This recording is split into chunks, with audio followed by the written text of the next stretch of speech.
नमो नारायण। राधे राधे। श्रीमद् भगवद गीता के 8वें अध्याय के 23वें श्लोक में भगवान श्री कृष्ण अर्जुन से कहते हैं, हे अर्जुन, यत्र काले त्वनावृत्ति मावृत्तिम चैव योगिनः प्रयाता यान्ति तं कालम बक्षामि भरतर्षभ।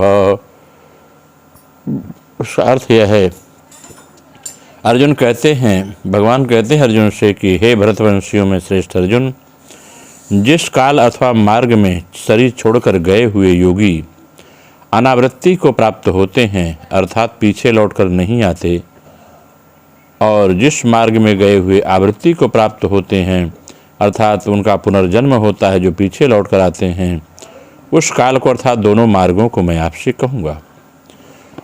अगर इसकी व्याख्या की जाए इस श्लोक की,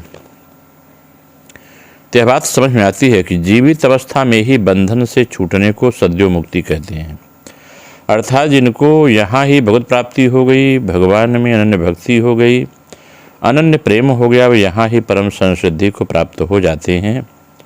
और दूसरे जो साधक किसी सूक्ष्म वासना के कारण ब्रह्मलोक में जाकर क्रमशः ब्रह्मा जी के साथ मुक्त हो जाते हैं, उनकी मुक्ति को क्रम मुक्ति कहते हैं।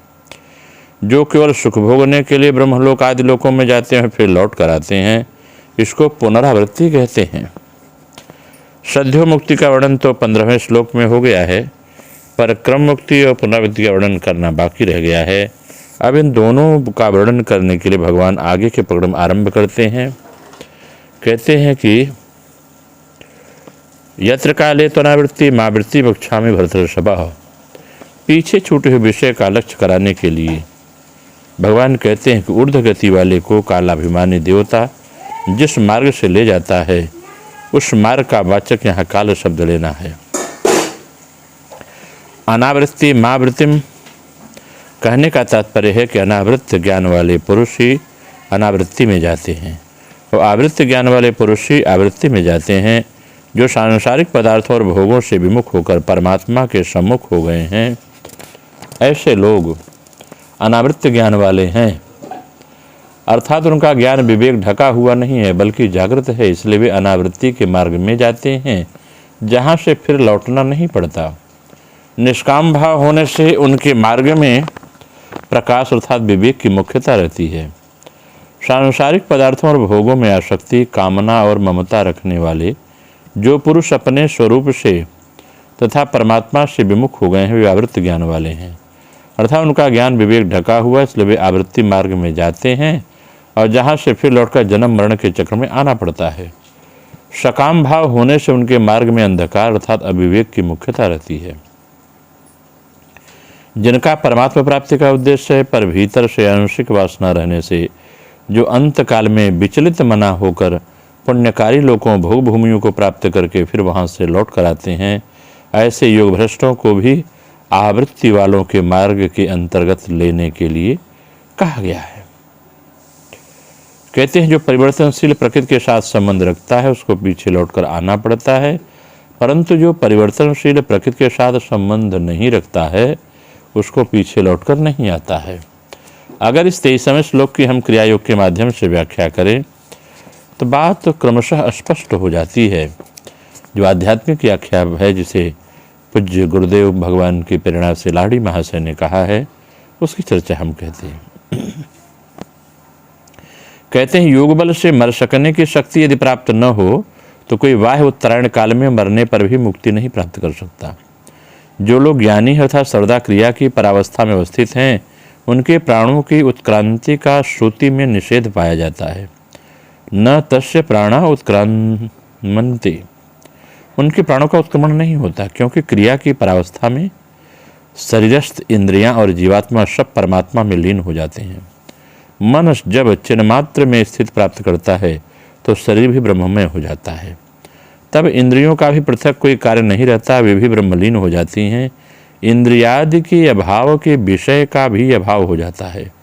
तब सर्वम ब्रह्ममयम जगत, सब वस्तुओं का ब्रह्म के साथ भाव अर्थात मिलन हो जाता है। तब आत्मा सारी उपाधियों से रहित अलिंग मात्र रहता है। इस अवस्था में देह शुष्क पत्र के समान गिर जाती है, और देही तो ब्रह्ममय अवस्था में ब्रह्म ही हुआ रहता है। उसकी फिर देह से उत्क्रांति नहीं होती। यही जीवन मुक्त महापुरुष होते हैं। जो जीवन मुक्त नहीं हो सकते हैं, उनको देहांत के बाद या कुछ समय के बाद जो मुक्ति प्राप्त होती है वह विदेह मुक्ति है। साधारणतः यही मुक्ति प्रयत्नशील साधक प्रबल पुरुष प्राप्त करते हैं।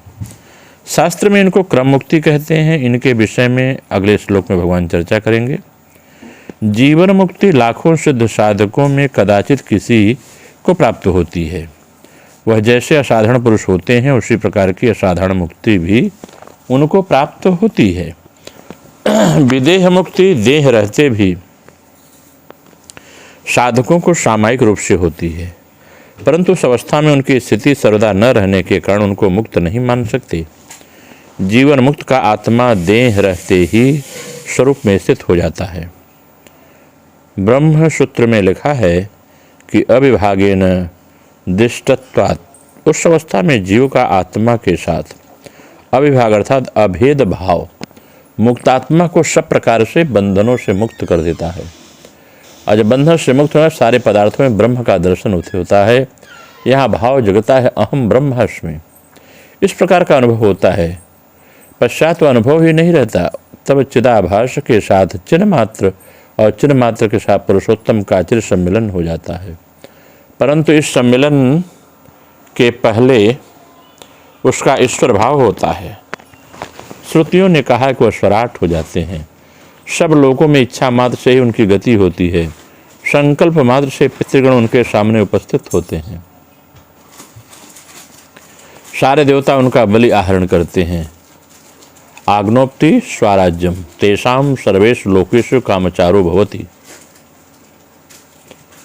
संकल्पा देवस्य पितरः समुत्तिष्ठन्ति सर्वे देवा बलिमाहरन्ति। ये वेदांत दर्शन में लिखा गया है। समस्त ऐश्वर्य उनको संकल्प मात्र से प्राप्त हो जाता है। वह अनन्याधिपति हो जाते हैं, पूर्ण स्वाधीन हो जाते हैं। उनका अधिपति और कोई नहीं रहता। इस शरीर के भीतर जो पुरुष है, ईड़ा और पिंगला, उसके दो पद स्वरूप हैं। इन दो पदों की क्रिया के द्वारा तृतीय पद प्रकाशित होता है। नाभिदेश से सुषुम्ना ही वह तृतीय पद है। यही स्त्रीत्व का पद या क्रिया की परावस्था है। इस अवस्था में ब्रह्म अणुस्वरूप बोधक का विषय बनते हैं। यह अवस्था जब तक है तब तक वह महत है। उस समय स्वर्ग मृत पाताल त्रिभुवन में व्याप्त होकर उसकी महिमा प्रकाशित होती है। उस समय विश्वनाथ होते हैं। यह तीनों पद मिलकर अमृत पाद होता है। वही परम व्योम स्वरूप है। इस प्रकार के पुरुष को जो जानता है वह सर्वज्ञ हो जाता है। जो कुछ हुआ है या होगा उन सबके साथ वह युक्त हो जाता है। देह में रहते हुए भी वह देहातीत या मुक्त होता है। इन समस्त ब्रह्मभूत पुरुषों का किसी स्थान विशेष में गमनागमन संभव नहीं है। यहाँ ही वह ब्रह्म को प्राप्त होते हैं। उनका प्राण उत्क्रांत नहीं होता, ब्रह्म में ही लय हो जाता है। मुक्त पुरुषों की बुद्धि समता को प्राप्त होती है। ब्रह्म साक्षात्कार करने पर सुख दुख के प्रति उनका द्वेष या राग नहीं होता।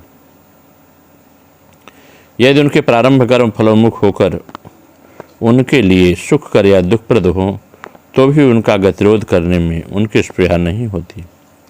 अतः भोगों के द्वारा क्षय न होने पर उनकी स्थूल देह तथा तदनुगामी सुख दुख आदि पूर्णतः नष्ट नहीं होते।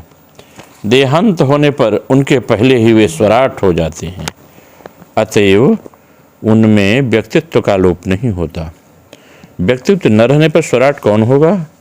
उनका वह व्यक्तित्व देहात्माभिमान युक्त नहीं होता, ईश्वर के साथ एक एकात्म भाव से युक्त होता है। उनका शरीर सूक्ष्म रहता है, परंतु शरीर के सारे उपादान मन बुद्धि इंद्रियादि सभी ब्रह्म भाव में हो जाती हैं।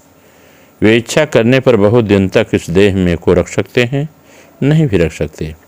जब रखने की इच्छा नहीं होती तब वे ब्रह्म के साथ एक हो जाते हैं, अर्थात ब्रह्म सायुज्य प्राप्त करते हैं। देह के रहते भी उनको सामीप्य और सारुज्य मुक्त में बाधा नहीं होती। नारद आदि मुक्त पुरुष इसी श्रेणी के हैं। श्री महाअवतार बाबा जी इसी श्रेणी के हैं। परंतु जिनके प्राण मन बुद्धि सदा के लिए ब्रह्म में लीन हो जाते हैं, उनको फिर जगत ज्ञान नहीं रहता, अतएव देह बोध भी नहीं रह सकता। वे इस जगत में फिर जागृत नहीं होते। यदि कभी जागते भी हैं तो इस जगत को जगत रूप में नहीं समझ पाते। एकमात्र ब्रह्म कारावृत्ति रहती है। अतएव सबके और सब में वे ब्रह्म को ही देखते हैं, उनके सामने जगत मिथ्या जान पड़ता है। इसी ब्रह्म समाधि, जो उनकी ब्रह्म समाधि फिर कभी भंग नहीं होती। इस श्रेणी के योगी स्वयं ही ब्रह्म हो जाते हैं, उनका पृथक अस्तित्व नहीं रहता, उनको ही पूर्ण ज्ञान प्राप्त होता है। अज्ञान या माया उनको स्पर्श भी नहीं कर सकती। जो लोग ब्रह्मलोक में जाकर ब्रह्म ज्ञान प्राप्त कर मुक्त हो जाते हैं, उनकी गति भगवान आगे चर्चा कर कहेंगे। इस तरह हमने इस प्रसंग को उठाया कि ब्रह्म को प्राप्त होने वाला व्यक्ति सगुण सायुज्य को प्राप्त होता है। नमो नारायण। राधे राधे।